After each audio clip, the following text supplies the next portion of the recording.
"Leave the car," my mother-in-law screamed as I pulled away from the curb. In the rearview mirror, I saw Patricia running after the Porsche in her white sandals, one hand raised as though she could order me to stop. My 3-year-old son Noah sat quietly in his car seat behind me, clutching the little red truck he carried everywhere. Patricia believed the Porsche belonged to her son. She believed the house behind her did too. By breakfast the next morning, that illusion would begin to collapse. 20 minutes earlier, our backyard had been full of folding chairs, paper plates, and relatives celebrating my father-in-law George's retirement. The cookout was being held at our home in Fairfax County, Virginia. I had spent 2 days preparing for it between my civilian job and an Army Reserve training weekend. At first, Patricia's remarks were small enough to ignore. She praised Daniel for giving the family such a beautiful place to gather. Then she told his aunt that my reserve duties were a hobby that kept me away from my responsibilities. When I carried a bowl of potato salad outside, she looked at my dress and asked whether Daniel had paid for that too. A few people lowered their eyes. Nobody challenged her. Daniel stood near the grill, pretending to be busy with the hamburgers. I had been married to him for 5 years. I knew the expression on his face. It meant, "Please let this pass." For years, I had done exactly that because I mistook silence for peace. Then Patricia crouched beside Noah and smoothed his hair. One day she said loudly, "You'll understand that your father is the one who keeps a roof over your head." I set down my glass. "Patricia, please don't undermine me in front of my son." The yard went still. Even Noah looked from her to me. Patricia rose slowly. "After everything this family has done for you, you choose George's retirement party to disrespect me. I asked you not to say something untrue to my child." She pressed a hand to her chest.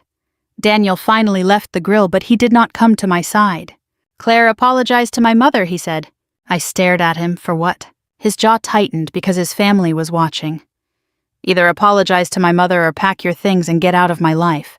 Noah was close enough to hear every word. That decided it. "Fine, I'll go." I lifted Noah into my arms, carried him through the house, and took only his overnight bag from the hall closet. Daniel followed as far as the front porch, but made no attempt to stop us. After Patricia screamed for me to leave the car, I drove 10 minutes to a hotel. Once Noah was settled, I texted Daniel our location and offered a video call. Whatever happened between us, I would not hide his child or use Noah as punishment. Daniel did not answer. At 8 o'clock the next morning, my attorney, Elena Morales, placed a call to my husband. And for the first time, Daniel was about to hear the truth stated without anyone protecting his pride. Elena called me 15 minutes after she hung up with Daniel. "He's angry," she said, but he listened. That mattered. For most of our marriage, Daniel's anger had ended difficult conversations before they ever reached the truth. This time, someone had required him to hear the facts. Elena had not threatened him or tried to frighten him. She had simply explained that I had retained counsel regarding a temporary separation, preservation of our finances, and a written parenting schedule for Noah. She also told him that neither the house nor the Porsche could be sold, borrowed against, or transferred while ownership records were being reviewed. The truth was, those records had never been complicated. My grandmother Ruth had raised me during the years when my own mother was struggling to stay sober. Her house was not a mansion. It was a comfortable 4-bedroom colonial built in the 1980s with creaking stairs and a maple tree that dropped leaves faster than anyone could rake them. When Grandma Ruth died, I was 23. She left the mortgage-free house to me along with a small parcel of land outside Richmond. I sold that land 2 years later and used part of the money to buy a certified pre-owned Porsche Cayenne. I chose the Cayenne because it was safe, practical, and large enough for the family I hoped to have someday. Both purchases happened before my wedding. The deed and vehicle title were in my name alone, and the funds could be traced to my inheritance. At the time, an estate attorney had advised me to keep those assets separate. I followed that advice carefully, never using our joint account for major improvements or loan payments. Daniel moved into the house after we married. At first, his family's misunderstanding seemed almost innocent. Patricia once complimented him on buying such a lovely home, and Daniel merely smiled. Later, I asked why he had not corrected her. "She's proud of me," he said. "Why embarrass her over paperwork?" I should have insisted on the truth then. Instead, I let the moment pass. I told myself a strong marriage did not need public credit. What I failed to understand was that Daniel was not protecting his mother from embarrassment. He was building an image of himself with things that belonged to me. During Elena's call, Daniel protested that I could not take his son and everything he owned. Elena answered calmly, "Claire has not taken Noah out of Fairfax County. She gave you his location and offered contact. As for the property, I suggest you review the deed and vehicle title before describing either asset as yours." She proposed temporary terms that would let Daniel remain in the house while we discussed the separation. She also made clear that he could not grant anyone else permission to move in. Every point from the call would be sent to him in writing. Less than a minute after Elena finished updating me, Daniel's name appeared on my phone. When I answered, he did not ask about Noah. "What exactly did you tell your lawyer?" he demanded. "I told her the truth," I said. "Now I want you to do the same." Daniel went silent for a moment, then his voice hardened. "You're turning one bad afternoon into a legal war." "No," I said. "Your mother humiliated me in front of our son, and you ordered me out. I'm making sure we handle what comes next responsibly." He started to interrupt, but I asked the question that had followed me from the cookout to the hotel. "Why does your mother think she has the right to throw me out of my own house?" At first, Daniel blamed Patricia. He said she made assumptions, exaggerated everything, and liked telling relatives that her sons were successful. None of that explained why she believed the Porsche was his, or why he had stood there and allowed her to scream at me. "Daniel," I said quietly, "what did you tell them?" His answer came in pieces. Early in our marriage, Patricia had compared him constantly with his older brother Mark, who owned a dental practice in Maryland. Daniel had grown tired of hearing about Mark's income, Mark's vacations, and Mark's new house. So one Sunday, when Patricia praised our home, Daniel told her he had bought it shortly before our wedding. He claimed my name was on the deed for financial reasons. Later, he told his family the Cayenne had been an anniversary gift from him. I sat on the edge of the hotel bed watching Noah stack plastic cups on the carpet. The lie was no longer a misunderstanding I had failed to correct. My husband had used my inheritance to create a version of himself his family would admire. Worse, he had let them treat me like a dependent because their contempt helped make his story believable. There's more, he admitted. Several months earlier, George and Patricia had begun talking about selling their house after George retired. Daniel had promised them they could move into our downstairs guest suite while they looked for something smaller. "You offered them a room in my house without asking me. I thought you'd come around," he said. "They're my parents." "So you expected me to accept a decision you had already made?" Daniel apologized, but even then he did not fully understand. He said the lies had gotten out of control. He said he had never intended to hurt me. Then he asked whether I could simply apologize to Patricia so everyone could calm down. "You still think the problem is that your mother's feelings were hurt," I said. After the call, I asked Elena to help me review our joint finances before I made any decision about the marriage. I expected to find ordinary expenses, perhaps a few purchases Daniel had neglected to mention. That afternoon, the first 16 months of bank records arrived. Near the bottom of the statement were repeated electronic transfers to George and Patricia, transfers I had never seen approved or discussed, and together they totaled nearly $12,000. The $12,000 had not disappeared in one dramatic withdrawal. It had left our account quietly, $300 here, $800 there over 16 months. Some transfers were labeled home repair, others said card payment or simply Dad. Daniel had sent the money from our joint savings, an account built from both our paychecks, and intended for emergencies, Noah's future, and repairs to the house. When I confronted him, he did not deny it. "My parents were struggling," he said. "Dad's retirement took longer than expected and the roof started leaking. You could have asked me. I knew what you'd say." That sentence hurt almost as much as the transfers. He had not forgotten to tell me. He had decided that my answer did not matter. Daniel insisted his parents believed the money came from his sales bonuses. That did not excuse Patricia's cruelty, but it meant she and George had not knowingly taken money from me. Elena helped me slow down before anger made my decisions for me. I wanted to move every remaining dollar out of the account, but she reminded me that joint funds should be handled carefully during a separation. Instead, I redirected my future salary to a new account in my name, downloaded the statements, activated transaction alerts, and left the existing balance untouched while she reviewed our options.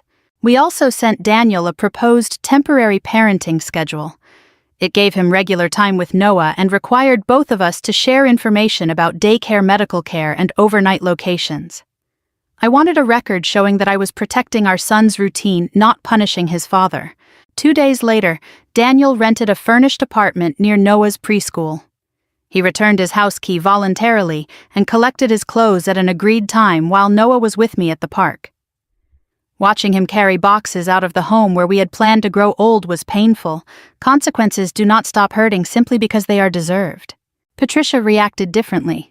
She called relatives and said I was using money lawyers and my army connections to destroy her son. One cousin sent me a message asking whether I had really stolen Daniel's house. I typed a reply, deleted it, then placed my phone face down. I could have posted the deed, the title, and every bank transfer online. For one angry minute, I wanted everyone to see exactly who had lied. But public humiliation had helped create this mess. I would not use the same weapon and call it justice. George was the first person in Daniel's family to question the story. He called me that evening sounding older than he had at his retirement party. "Claire," he said, "Patricia says the house is Daniel's. Daniel says it isn't. And now I'm learning the money he gave us came from your joint account." He paused. "I think this family needs to hear the truth from beginning to end." I agreed to one meeting in a neutral place, but I gave him a condition. "I won't expose Daniel for him," I said. "If we meet, he tells all of you himself." The meeting took place the following Tuesday in the office of a family counselor George knew through his church. The room was deliberately plain, 4 upholstered chairs, a box of tissues, and no family photographs or familiar walls for anyone to claim as their territory. Patricia arrived carrying a folder and the certainty that I had taken something from her son. Before we had all sat down, she accused me of keeping Noah away from Daniel and using legal tricks to seize his property. "I have never denied Daniel his scheduled time with Noah," I said. "And I have not seized anything." On the table in front of me were copies of the deed, the Cayenne's title, and the bank statements. I did not open them. This was Daniel's truth to tell. George looked at his son. "You asked us to come. Start talking." Daniel's hands remained clasped between his knees. For several seconds he stared at the carpet. Then he admitted that I had inherited the house before our marriage. He told them I had purchased the Porsche with money from the land my grandmother left me. There had never been a mortgage for him to pay, and neither property had ever belonged to him. Patricia's face changed, but Daniel continued. He admitted telling them he had bought the house. He admitted presenting the Porsche as his anniversary gift to me. He told them I had never invited them to live in the guest suite and had known nothing about his promise. Finally, he explained that some of the money he had sent them came from savings built with both our incomes. George leaned back as if the air had left him. Patricia turned toward Daniel. "You let me say those things to her while you knew the truth." Daniel swallowed. "Yes." "Why?" "Because correcting you would have exposed me." For once, no one rushed to fill the silence. Patricia looked at the papers in front of me. I slid the deed and title across the table. She read my name on both, then set them down without a word. I had imagined this moment during several sleepless nights. In those imaginings, I felt vindicated. Sitting there, I felt only tired. "I'm not here to take Daniel's house from him," I said. "It was never his. I'm here because my son watched his father tell his mother that humiliating me had no consequence." Patricia's eyes filled, but her first attempt at an apology still protected her pride. "I'm sorry if you misunderstood what I meant." "I didn't misunderstand you," I replied. "You said exactly what you meant, and Noah heard it. An apology begins with naming what you did, not questioning how I heard it." George lowered his head. Daniel did not defend her. The counselor asked what I wanted from the meeting. I said I wanted the lies corrected, the money accounted for, and every adult in the room to understand that Noah would not be used to carry messages or choose sides. Then Daniel looked at me with a fragile kind of hope. "Now that everything is out," he asked, "can we go home and work this out?" I held his gaze. "No. Knowing the truth does not erase what happened. The separation continues." The words sounded firm in the counselor's office. Driving back to the hotel, however, I cried at a red light where no one could see me. I had not wanted to defeat Daniel. I had wanted him to stand beside me when his family humiliated me. Now he was living in a furnished apartment. I was preparing to return to a quiet house, and Noah kept asking when we would all eat breakfast together again. Daniel's consequences were real, but they were not cruel. He still had his job, his income, and regular time with his son. What he no longer had was the comfortable image he had built around property that was never his. 2 days after the family meeting, he sent a written message to every relative who had attended George's retirement cookout. He stated plainly that I had owned the house and Porsche before our marriage, that I had contributed substantially to our family, and that he had lied because he was ashamed of feeling less successful than his brother. He also wrote that I had not kept Noah from him. Daniel showed me the message before sending it, but he did not ask me to soften it. He also signed a repayment plan for the money taken from our joint savings. The monthly amount was manageable, and every payment would be documented.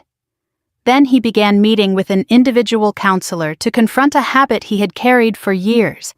Whenever he feared disappointing his mother, he lied, delayed, or allowed someone else to absorb her anger. A week later, Noah and I returned home. His toys were exactly where we had left them. Daniel's coffee mug still sat beside the sink. I put it in a cabinet because I could not bear to see it yet. I could not bring myself to pack it away. That evening, while I tucked Noah into bed, he asked, "Did Daddy leave because Grandma said Mommy was bad?" The question struck deeper than any argument about money. "No," I told him. "Daddy left because the grown-ups need time to make better choices. You did nothing wrong, and Mommy and Daddy both love you." The next day, Daniel and I repeated that message together during a video call. We used simple words and made no promises we could not keep. The following Saturday, Daniel brought Noah home after their afternoon together. While we stood at the front door discussing preschool, Patricia's car pulled into the driveway. She walked toward us without calling first. "I need to see my grandson," she said. "This has gone far enough." I felt Daniel tense beside me. Months earlier, that tension would have become my burden. This time, he stepped between Patricia and the doorway. "Mom, you don't enter Claire's home unless she invites you." Patricia stared at him. "You're choosing her again." "No," he said. "I'm finally taking responsibility for what I helped you do." She left angry, but Daniel did not chase her or ask me to excuse her behavior. That night, Patricia left me a voicemail. For the first time, her apology did not begin with the word "if." Patricia's message was nearly 4 minutes long. "Claire, I humiliated you in front of Noah," she began. "I treated you as though you were living on Daniel's generosity. I screamed at you about a car that was never his, and I helped make your little boy feel unsafe in his own home." Her voice shook, but she did not blame confusion stress or anything I had said. "I was wrong. You do not owe me forgiveness. I only wanted to say that clearly." I listened twice. The apology did not repair what had happened, but it was the first time Patricia had spoken about her behavior without reaching for an excuse. Over the next 3 months, Daniel continued to follow the parenting schedule. He arrived on time, paid his share of Noah's expenses, attended counseling, and made every scheduled repayment to our joint savings. He never used Noah to ask when he could come home. Patricia did not call again until she sent me a short message asking whether I would meet her and George in a public place. I agreed to 30 minutes at a quiet park near the library. She looked smaller without an audience around her. George sat beside her on the bench, but he let her speak for herself. Patricia told me that George's retirement had frightened her more than she had admitted. Their savings were thinner than she had believed, and she feared becoming dependent on their children. At the same time, she was afraid Daniel's marriage had reduced her influence over him. His stories about the house, the Porsche, and his success reassured her that she had raised a son who could protect everyone. "So I clung to that picture," she said. "And when you challenged it, I treated you like the threat." I appreciated her honesty, but I did not let understanding become permission. "Fear may explain why you behaved that way," I said. "It does not excuse what Noah heard." "I know." I told Patricia that any future relationship with my son required clear boundaries. She could not criticize either parent in front of him. Visits had to be arranged in advance. My finances and military service were not subjects for family gossip, and entering my home or spending time with Noah would happen by invitation, not demand. She did not argue. "I'll follow your rules," she said. "They aren't punishments," I replied. "They are the conditions that make a relationship safe."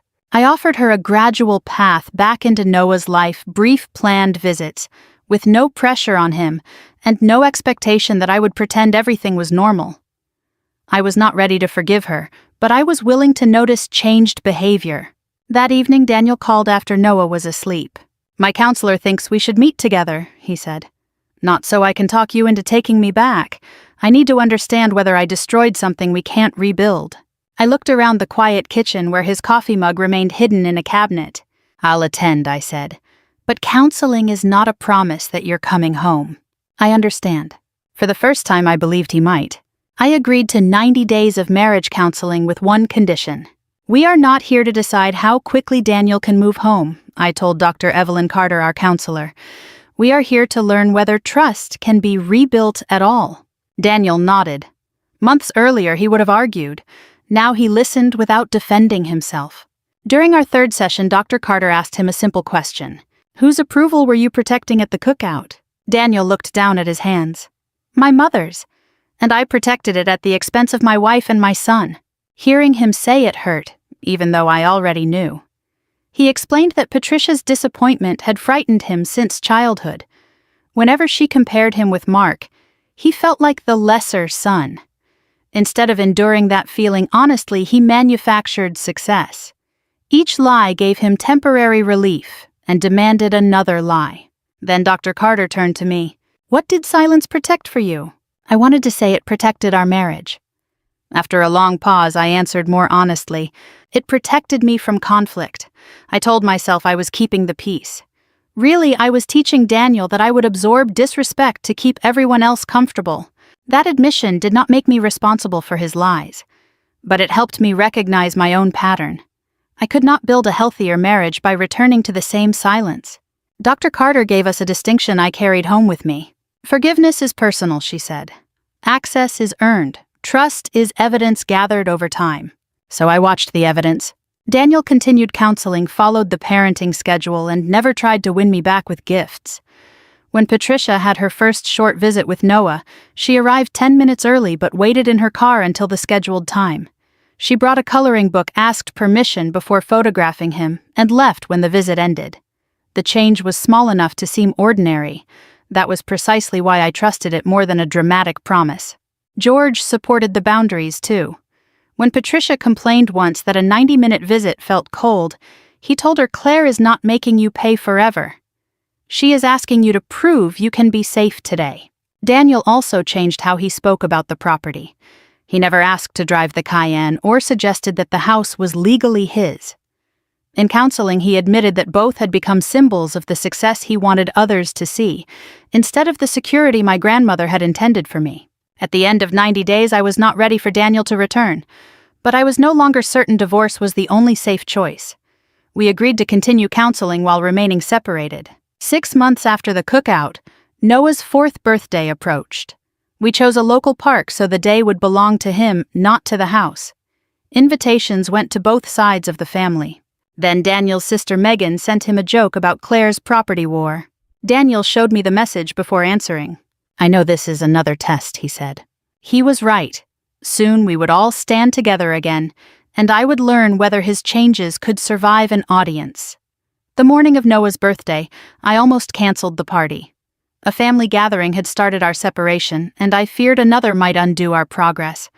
But Noah had spent weeks talking about cupcakes, balloons, and the playground's really fast slide. He deserved a day untouched by adult shame. Daniel arrived early with folding tables and did not act as though setting them up earned praise. Patricia and George came at the agreed time. Patricia waited for my invitation before hugging Noah. For the first hour, everything felt cautiously ordinary. Then Megan stood beside the picnic table watching Daniel cut Noah's cake. "So Claire," she said loudly, "did you ever imagine you'd win the whole family property war?" A few relatives gave uncertain laughs. Daniel set down the knife before I could answer. "There was no property war," he said. I lied. The house and car were always Claire's, and she paid the price for the story, I told. Megan's smile faded. Daniel did not look at me for approval, or wait until we were alone to explain himself. He corrected the lie while the same people who had once admired it were listening. Patricia surprised me by adding, "That subject is finished, Megan." It lasted less than a minute, but that minute mattered more than every apology Daniel had given. He had defended the truth when doing so cost him comfort. That was the kind of evidence Dr. Carter meant. By then, Daniel had repaid the $12,000, including my share, and our financial records had remained open for months. We had also met separately with attorneys about what would happen if we tried again. Neither lawyer represented both of us, and neither treated reconciliation as a reason to abandon caution. The postnuptial agreement confirmed that the house in Cayenne remained my separate property. It required both of us to approve large gifts to relatives, created transparent household accounts, and protected each spouse from debts the other had not disclosed. It also stated that Noah's needs and parenting time would never be bargaining tools. Daniel signed only after his own lawyer reviewed every page. After the party, Daniel and I sat on a bench while Noah chased bubbles with George. I told Daniel that his response to Megan had mattered because he had not left me to defend reality alone again. Still, I was not ready for him to carry his suitcases back into my house as though one good afternoon had repaired everything. We agreed on a gradual trial reconciliation. He would join us for dinner twice a week, attend counseling, and spend occasional family days with us while keeping his apartment. We would review the arrangement after 2 months, according to how safe and honest our home felt, not how badly either of us wanted the old life back. Daniel looked across the park at Noah, then back at me. If I come home someday, can we build something that belongs to both of us, even if the house never does? I understood he was no longer asking for ownership. He was asking whether honesty, shared choices, and daily responsibility could create a home no deed could guarantee. Maybe, I said, but we build it slowly and we build it truthfully. 1 year after George's retirement cookout, we gathered again in my backyard. This time there were no speeches about who provided the house and no quiet struggle over who held authority. There was only grilled chicken Noah's laughter, and a folding table covered with dishes everyone had helped prepare. Daniel had moved home 3 months earlier after our trial reconciliation had grown from 2 dinners a week into a steady family routine. He kept his apartment until both Dr. Carter and I believed the change was durable. Even after returning, he continued individual and marriage counseling. Trust did not reappear when his suitcase crossed the doorway. It returned in small, repeated choices. He asked before making large purchases. He showed me financial statements without being reminded. When Patricia disagreed with a boundary, he spoke to her himself instead of asking me to endure her displeasure. None of those actions were dramatic enough for a movie. They were strong enough for a marriage. Patricia arrived that afternoon and waited at the gate until I invited her in. She asked before making plans with Noah and never again suggested that Daniel was the only person supporting our family. Our relationship was not intimate, and I did not pretend the hurt had vanished. But it had become respectful, honest, and safe. At one point, Noah climbed onto my lap and asked whether Grandma knew whose house it was now. She knows, I told him. But more importantly, she knows this is your home, and everyone here must treat one another kindly. The house and Porsche were still mine. That was not my victory. My victory was refusing to teach my son that keeping a family together requires one person to accept humiliation. Daniel's victory was learning that love did not give him permission to hide behind a lie. Patricia's was discovering that an apology becomes meaningful only when changed behavior follows it. I also understood that reconciliation was not the same as returning to the marriage we had before. That marriage had been built around avoidance. What we were creating now required harder conversations, clearer boundaries, and the humility to admit when either of us was wrong. The legal protections mattered. Separate property records, independent lawyers, documented repayments, transparent accounts, and a written parenting schedule kept fear from turning into chaos. But no deed, contract, or bank statement repaired our family. Only truth, accountability, and consistent action could do that. Before dessert, Daniel stood beside me while Noah carried napkins to the table. He did not call the house his, mine, or ours. He simply said, "I'm grateful to be home."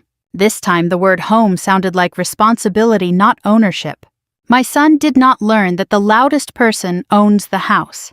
He learned that love means telling the truth, respecting boundaries, and earning your way back after you have broken someone's trust. If this story made you think about the difference between forgiveness and restored trust, I hope you will share your thoughts below. And if you believe families can heal without pretending the hurt never happened, please subscribe and join me for the next story.